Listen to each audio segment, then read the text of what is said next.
Hello everyone. तो आज last part है सब्सटेंस यूज़ डिसऑर्डर का, जिसमें कि हम ट्रीटमेंट देखेंगे।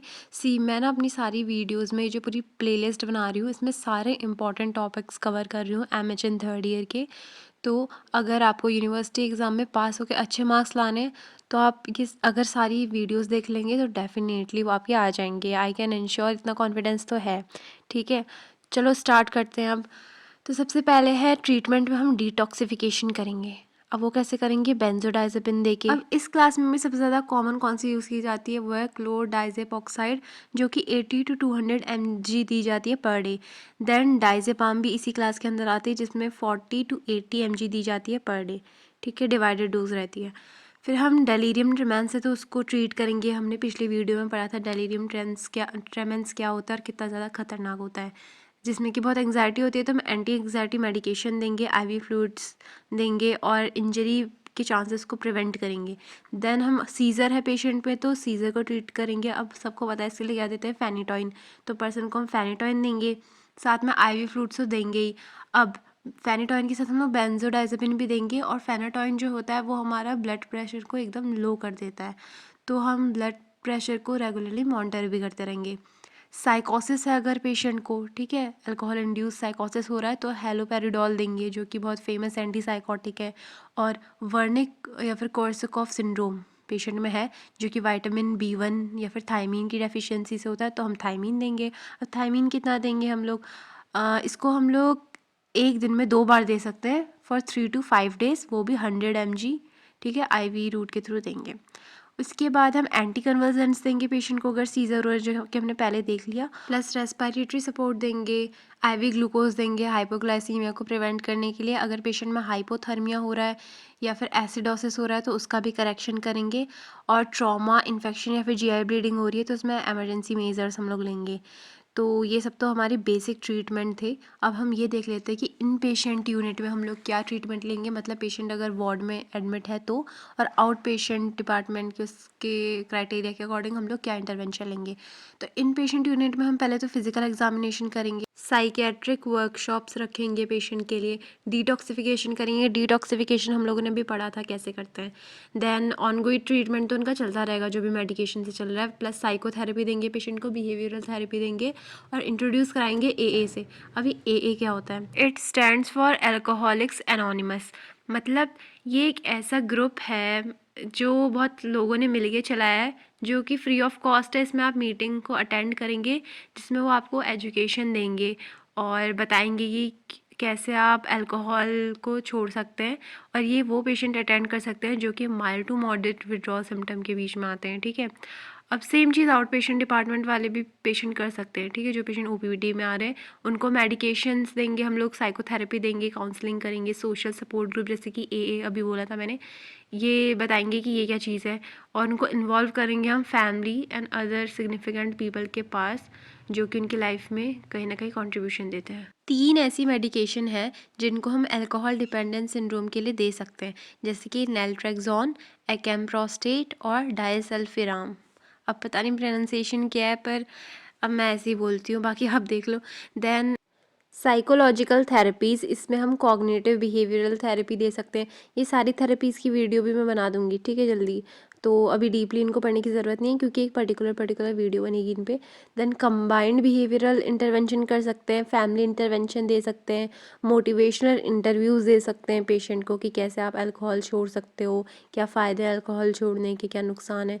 ग्रुप थेरेपी दे सकते हैं, एवर्सिव कंडीशंस दे सकते हैं, और रिलैप्स प्रिवेंशन टेक्निक दे सकते हैं। ये एवर्सिव कंडीशन, ये सब चीज़ थेरेपीज़ में वो मैं बाद में कर दूँगी। देन रिलैप्स प्रिवेंशन टेक्निक क्या होती है, मतलब किसी पेशेंट को रिलैप्स का मतलब क्या होता है, वो चीज़ वापस आना, तो उससे कैसे कोप अप करें, जैसे क्या क्या रिलैप्स होगा, कॉग्निटिव डिस्टॉर्शन होगा, उससे कैसे कोप अप करें, ये सब स्ट्रेटजीज पेशेंट को बताई जाती है। क्यू एक्सपोजर टेक्निक क्या होती है, इसमें जो डिसेंसिटाइज पर्सन है, मतलब उसने अभी तक अल्कोहल नहीं लिए है, वो डिसेंसिटाइज्ड है, उस मतलब अभी उसका सेंसिटाइजेशन नहीं हुआ अल्कोहल से, तो क्या होगा, उसको हम बार बार ड्रग के इफेक्ट के बारे में बताएंगे। अब नर्सिंग मैनेजमेंट पे हम क्या करेंगे, सबसे पहले हम लोग नर्सिंग असेसमेंट करेंगे, तो उसमें हम केज के बेसिस पे करेंगे। जैसे C से कट होता है, A से एनॉयड होता है, G से गिल्टी होता है, E से आई ओपनर होता है। तो इनमें हम कुछ क्वेश्चंस पूछते हैं, उससे हमें ये पता चल सकता है कि ये पर्सन अल्कोहल अब्यूज़ करता है नहीं करता। जैसे कि सी से have you ever felt you ought to cut down on your drinking. A से have people annoyed you by criticising your drinking. G से have you ever felt guilty about your drinking. E से have you ever had a drink first thing in the morning to steady your nerves और get rid of hangover. और morning के बाद यहाँ पे N eye opener है, ठीक है। फिर चलो हमें ये पता चल गया। इसके बाद अगर हमें एक रिस्क फैक्टर ढूंढना है पेशेंट में, जैसे कि अगर उस पेशेंट में कुछ फाइनेंशियल दिक्कतें चल रही हैं उसके साथ, या फिर मैरिज या फैमिली में कोई प्रॉब्लम चल रही है, या फिर उसकी ऑक्यूपेशन ही ऐसी है, फॉर एग्जांपल डिफेंस, या फिर बारमैन है वो, अगर एग्जीक्यूटिव है या फिर शेफ़ है, तो इन लोगों में ज़्यादा देखा जाता है ना ये सब। देन विड्रॉल सिम्टम्स तो नहीं आ रहे पेशेंट को आफ्टर एडमिशन, या फिर अल्कोहल रिलेटेड फिजिकल डिसऑर्डर तो नहीं है पेशेंट में, या फिर रिपीटेड एक्सीडेंट तो नहीं हो रहा, या फिर डेलिब्रेट सेल्फ हार्म तो नहीं हो रहा। ये सारी चीज़ें इंडिकेट करती है कि हाँ वो पर्सन अल्कोहल अब्यूज़ वाला हो सकता है, क्योंकि ये पर्सन डायरेक्टली तो बताएगा नहीं कि हाँ मैंने पी रखी है, ठीक है। तो ये सारे क्राइटेरिया होंगे असेसमेंट के। क्लिनिकल साइंस भी देख सकते हैं, क्योंकि अगर कोई पर्सन निडल से इंजेक्ट कर रहा है अपनी वेन्स में कुछ, मतलब आईवी इन्फ्यूज़न अगर दे रहा है खुद को, तो वहाँ पे मार्क होगा, ठीक है, निडल ट्रैक का मार्क होगा। या फिर थ्रोम्बोज वेन भी हो सकती है, क्योंकि वो कोई प्रोफेशनल तो है नहीं। या फिर ऐसे गारमेंट्स वो पहन रहा है जो कि लॉन्ग स्लीव्स वाले हैं, ठीक है। तो ये सब इंडिकेट करता है कि हाँ पर्सन ने आईवी के थ्रू ड्रग ली हो सकती है, या फिर सबक्यूटेनियस एब्सेस है, या फिर हेपेटाइटिस है पर्सन को, या फिर बिहेवियरल चेंजेस हो रहे हैं, जैसे कि अगर वो स्कूल में या फिर किसी वर्क प्लेस में है, वहाँ से वो एब्सेंट हो रहा है रेगुलरली, अपनी अपीयरेंस को नेगलेक्ट कर रहा है, या फिर उसके माइनर क्रिमिनल ऑफेंसेस भी देखे जा रहे हैं, आइसोलेशन हो रहा है उसका, और फ्रेंड्स एकदम दूर होते जा रहे हैं, कम होते जा रहे हैं, ठीक है। बाकी तो हम लोग लेबोरेटरी टेस्ट कर सकते हैं, जैसे कि जीजीटी होता है, अगर वो रेज्ड है, जो होता है गामा ग्लूटामाइल ट्रांसपेप्टाइडेस, और एमसीवी हम लोग रेज्ड है वो देख सकते हैं, या फिर ब्लड लेवल में अल्कोहल की कॉन्सेंट्रेशन तो ज़्यादा नहीं है। नर्वस सिस्टम में हम ओरिएंटेशन चेक कर सकते हैं, लेवल ऑफ कॉन्शियसनेस देख सकते हैं, कोऑर्डिनेशन, गेट, मेमोरी, ये सब देख सकते हैं, और भी बहुत कुछ है, ये आप देख लीजिए इसमें जो भी लिखा है। कार्डियोवास्कुलर एंड रेस्पिरेटरी सिस्टम में वाइटल साइंस देख सकते हैं, पेरिफेरल पल्सेस देख सकते हैं, डिसपनिया ऑन एक्सर्शन देख सकते हैं, एरिथमियास, फटीक।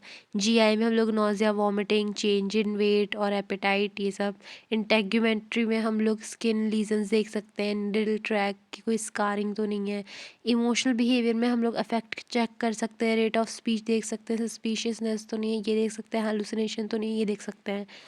और आपको ये पता होना चाहिए कि पेशेंट बार बार डिनाइल कर रहा है या फिर रैशनलाइजेशन दे रहा है चीज़ों का, तो वो ये क्यों कर रहा है, क्योंकि उसको फियर अंदर से, इनसिक्योरिटी, एंग्जाइटी है, लो सेल्फ एस्टीम है इस चीज़ के बारे में कि हाँ वो एक्चुअली अल्कोहल इनटेक करता है, तो उसको छुपाने के लिए ये सब चीज़ें कर रहा है। अब हमें ये तो पता चल गया कि वो जो पर्सन है वो अल्कोहल इनटेक करता है, अल्कोहल अब्यूज़ कर रहा है मतलब। तो अब हमें ये पता करना है कि वो किस टाइप का सब्सटेंस को अब्यूज़ कर रहा है, अमाउंट कितनी है, फ्रीक्वेंसी कितनी है, मेथड कौन सा एडमिनिस्ट्रेशन का। और हमें नोट करना है अगर अगर पेशेंट में सुसाइडल आइडिएशन दिख रहा है तो, और पेशेंट में कितनी मोटिवेशन है खुद को ट्रीट करवाने की, ट्रीटमेंट लेने की, ये भी देखनी है। हमें आइडेंटिफाई करना है रीज़न कि पेशेंट क्यों आया एडमिशन के लिए, और हमें एक baseline physical and emotional nursing assessment करना है पेशेंट का जब पेशेंट एडमिशन के लिए आएगा तब। अब हम सारे नर्सिंग डायग्नोसिस देख लेते हैं, 4 नर्सिंग डायग्नोसिस, ओके। सबसे पहला risk for injury related to hallucination, और दूसरा हो जाएगा impaired health maintenance related to inability to identify, manage और seek out help to maintain health. तीसरा हो जाएगा ineffective denial related to weak under developed ego evidenced by lack of insight. चौथा हो जाएगा ineffective individual coping related to impairment of adaptive behaviour and problem solving abilities. तो इन 4 nursing diagnosis से हमें क्या समझ में आया, सबसे पहले तो ये कि पेशेंट में रिस्क ऑफ इंजरी बहुत ज़्यादा है, पेशेंट अपनी हेल्थ को मेंटेन नहीं कर पा रहा है, और पेशेंट का एटीट्यूड मोस्टली डिनाइल की तरफ है, और पेशेंट की जो कोपिंग स्किल्स है ना वो अच्छी नहीं है। तो हम देखते हैं हम क्या क्या नर्सिंग इंटरवेंशंस लेंगे। सबसे पहले तो हमें पेशेंट को नर्सिंग स्टेशन के एकदम पास रखना है, पेशेंट पे क्लोज ऑब्जर्वेशन करते रहना है, ज़रूरत पड़ेगी तो रीस्ट्रेन भी अप्लाई कर सकते हैं, और इन्वायरमेंटल स्टिमुलाई को एकदम रिड्यूस्ड रखना है। अगर पेशेंट में सीजर्स आते हैं तो हम पैडेड टंग ब्लेड भी प्रोवाइड कर सकते हैं पेशेंट को, और एयर वे रख सकते हैं बेड साइड में, अगर ज़रूरत पड़े तो रेज़ कर सकते हैं साइड रेल को ताकि इंजरी के चांसेस ना हो। और जो पर्सन है हम उसे ओरिएंट करवाएंगे उसके खुद के बारे में, टाइम के बारे में, प्लेस के बारे में, सिचुएशन के बारे में अगर ज़रूरत पड़ती है तो। मतलब ये सब डेलीरियम ट्रेमेंस के केस में होता है क्योंकि उसमें ओरिएंटेशन नहीं रहता ना पेशेंट को। फिर हम पेशेंट से बहुत सिंपल, डायरेक्ट और कॉन्क्रीट लैंग्वेज में बात करेंगे। और अगर पेशेंट को मतलब जो जो प्रिस्क्राइब की गई हैं फिजिशियन से मेडिकेशन, वो सारी हम एडमिनिस्टर करेंगे। देन मेंटेन करेंगे उसका फ्लूइड एंड इलेक्ट्रोलाइट बैलेंस, और एक नरिशिंग फ्लूइड डाइट प्रोवाइड करेंगे जो कि ब्लेंड होनी चाहिए, क्योंकि ज़्यादा हैवी फूड जो है वो पेशेंट डाइजेस्ट नहीं कर सकता, क्योंकि उसको गैस्ट्राइटिस होता है अल्कोहल इनटेक की वजह से, हैवी अल्कोहल इनटेक की वजह से। देन हम प्रोटीन डाइट जो दे रहे हैं वो भी हम लोग काफ़ी ज़्यादा सोच समझ के देंगे, क्योंकि जो लीवर है ना वो अभी इतना कैपेबल नहीं है प्रोटीन को मेटाबॉलाइज करने के लिए। और अगर वो नहीं कर पा रहा है, ज़्यादा अमाउंट में हमने प्रोटीन दे दिया, तो अमोनिया का ज़्यादा प्रोडक्शन होने लग जाएगा, हमारे ब्लड में सर्कुलेट करता रहेगा अमोनिया यूँ ही, फिर और बहुत ज़्यादा कॉम्प्लिकेशन होते हैं उससे, वो तो आपको पता ही होगा। देन हम पेशेंट को small and frequent diet provide करेंगे जिसमें कि वाइटामिन एंड मिनरल्स रिच होंगे। उसके बाद हम पेशेंट को बताएंगे कि कैसे आप सेल्फ केयर एक्टिविटीज़ परफॉर्म कर सकते हैं। हमें पेशेंट के साथ एक ट्रस्ट डेवलप करना है। हमें अपना ऐसा एटीट्यूड प्रेजेंट करना है कि हाँ, हम उन्हें एक्सेप्ट करें, क्योंकि हर कोई उनको रिजेक्ट करेगा उनके अल्कोहल, मतलब ये बैड हैबिट है ना उसकी वजह से, तो उनको एक्सेप्ट कौन करेगा। पर ऐसा एक्सेप्ट भी नहीं करना है कि पेशेंट को लगे हाँ मैं जो कर रहा हूँ सही कर रहा हूँ। अगर पेशेंट कोई माल अडेप्टिव बिहेवियर कर रहा है तो हमें उसको नोटिस करते रहना है और उस सिचुएशन को अच्छे से हैंडल करना है। हमें ये देखते रहना कहीं पेशेंट रैशनलाइज या फिर ब्लेम तो नहीं कर रहा किसी और को अपने खुद के अल्कोहल या फिर सब्सटेंस अब्यूज़ के उसमें। मतलब कहीं पेशेंट ये तो नहीं बोल रहा है कि मैं सब्सटेंस अब्यूज़ करता हूँ या फिर अल्कोहल इनटेक करता हूँ क्योंकि इसकी वजह से यही है सारा दोषी, या फिर यही है सारे दोषी। ठीक है, वो किसी और को ब्लेम तो नहीं कर रहा अपने उसके लिए, ये भी हमें देखते रहना। ये एटीट्यूड हमें पेशेंट का चेंज करना है। एक्सेप्टेंस और रिस्पॉन्सिबिलिटी वाला एटीट्यूड हम उसके अंदर लेके आना है। और अगर वो हमारे डिज़ायर्ड एटीट्यूड के हिसाब से चल रहा है तो हमें उसे पॉजिटिव री इन्फोर्समेंट देना है। फिर हमें एनकरेज करना है पेशेंट को कि वो अपने स्ट्रेस को अच्छे से डील कर पाएँ। अदर टेक्निक सीख के हमें उन्हें वो सिखानी है, रादर देन वो सब्सटेंस अब्यूज़ करें।